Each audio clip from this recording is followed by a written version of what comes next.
wabarakatuh. Perkenalkan, nama saya Liana dengan NIM 210210007. Dosen pengampu dengan dosen pengampu Dr. Haryati Fajriah MA. Prodi Pendidikan Islam Anak Usia Dini, bidang komprehensif MSI. Poin yang pertama adalah agama. Nah, jadi agama menurut etimologi adalah tidak kacau. Hal ini dikarenakan kata agama berasal dari kata Sanskerta, yaitu tidak, dan agama kacau, maka diperoleh pengertian tidak kacau. Sedangkan secara istilah terminologi, agama adalah sesuatu yang membawa peraturan yang merupakan hukum yang harus dipatuhi. Nah, kemudian poin yang B yaitu latar belakang manusia perlu kepada agama.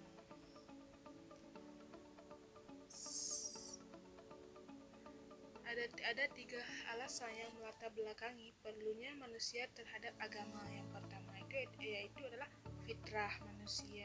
Nah, jadi dalam surah Ar-Rum ayat 30 bahwa ada potensi fitrah beragama yang ada dalam diri manusia, sudah terdapat potensi untuk beragama. Potensi beragama ini perlu pembinaan dan penghargaan. Pengembangan dalam cara mengenalkan agama kepada setiap manusia. Yang kemudian itu ada kelemahan dan kekurangan manusia. Pandangan bahwa dalam pandangan Al-Quran manusia diciptakan Allah dalam keadaan sempurna. Yang kemudian ada poin yang ketiga itu tantangan manusia. Faktor lain yang menyebabkan manusia memerlukan agama karena manusia dalam kehidupan menghadapi berbagai tantangan, baik yang datang dari dalam maupun datang dari luar. Nah, kemudian poin yang ke-C itu karakteristik ajaran Islam.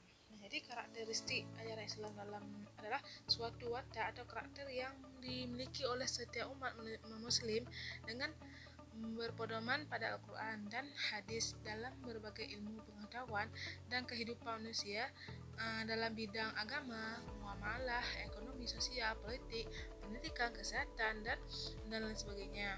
Nah, ada beberapa bidang dalam karakteristik ajaran Islam. Yang pertama itu ada bidang akidah. Nah, jadi karakteristik Islam yang dapat diketahui melalui bidang akidah ini bahwa akidah Islam bersifat murni, baik dalam isinya maupun prosesnya. Nah, yang kedua itu ada dalam bidang agama. Nah, dalam bidang agama karakteristiknya mengajarkan kepercayaan kepada Tuhan dan hari akhir. Jadi karakteristik ajaran Islam dalam visi agama bersifat toleransi, pemaaf, tidak memaksakan, dan sering menghargai.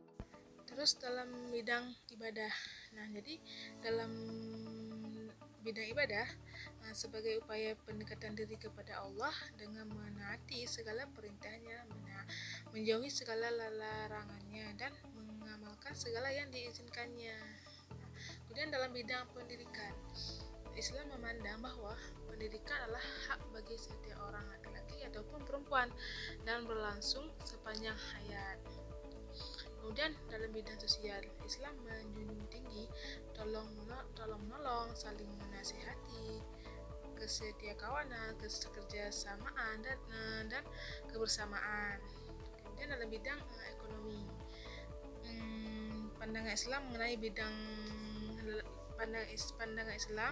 mengenai kehidupan di bidang ekonomi itu dicerminkan dalam ajaran fikih yang menjelaskan bagaimana menjelaskan sesuatu usaha, ataupun ajaran Islam mengenai berzakat juga dalam konteks berekonomian.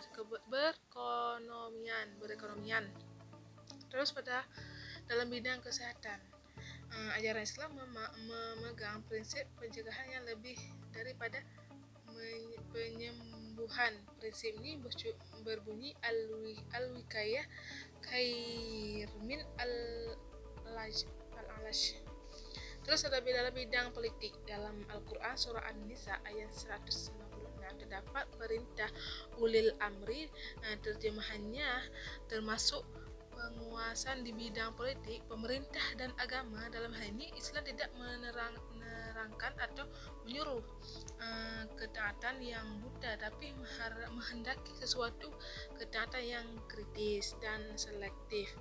Kemudian dalam bidang pekerjaan adalah kerja yang bermutu, terarah kepada pengabdian kepada Allah Subhanahu wa taala, dan kerja yang bermanfaat bagi orang lain. Nah, kemudian ada poin selanjutnya, yaitu ada metodologi kajian tafsir. Ada 4 metodologi yang berkembang dalam penafsiran Al-Quran. Itu ada yang pertama itu ada metode tahlil atau analitis. Nah, jadi tahlil merupakan metode penafsiran Al-Quran yang dilakukan dengan cara menjelaskan ayat-ayat Al-Quran dalam berbagai aspek serta menjelaskan maksud yang terkandung di dalamnya, sehingga kegiatan mufassir hanya menjelaskan ayat demi ayat, surat demi surat, makna hafal tertentu, asbabun nuzul yang bermakna dengan ayat yang ditafsirkan. Kemudian ada metode ijmali. Jadi metode ijmali itu metode penafsiran Al-Quran yang dilakukan dengan cara menjelaskan maksud Al-Quran secara global, tidak terperinci seperti tafsir tahlil. Nah, para pakar menganggap bahwa metode ini merupakan metode yang pertama kali hadir dalam sejarah perkembangan metodologi tafsir, karena didasarkan pada kenyataan bahwa era awal-awal Islam, metode ini yang dipakai dalam memahami dan menafsirkan Al-Quran. Kemudian ada metode murkarin, itu perbandingan, yaitu metode penafsiran Al-Quran yang dilakukan dengan menemukan dan mengkaji perbedaan antara unsur-unsur yang diperbandingkan, baik dengan menemukan unsur yang benar di antara yang kurang benar, atau untuk tujuan memperoleh gambaran yang lebih lengkap mengenai masalah yang dibahas dengan jalan penggabungan unsur-unsur yang berbeda itu. Kemudian ada metode maudhu'i atau tematik, yaitu metode penafsiran Al-Quran yang dilakukan dengan cara memilih berhubungan dengan topik tersebut. Lalu dicarilah kaitan antara berbagai ayat ini agar satu sama lain bersifat menjelaskan. Kemudian ditarik kesimpulan akhir berdasarkan pemahaman mengenai ayat-ayat yang saling terkait itu. Nah, jadi hanya ini yang saya sampaikan, lebih kurang saya maaf.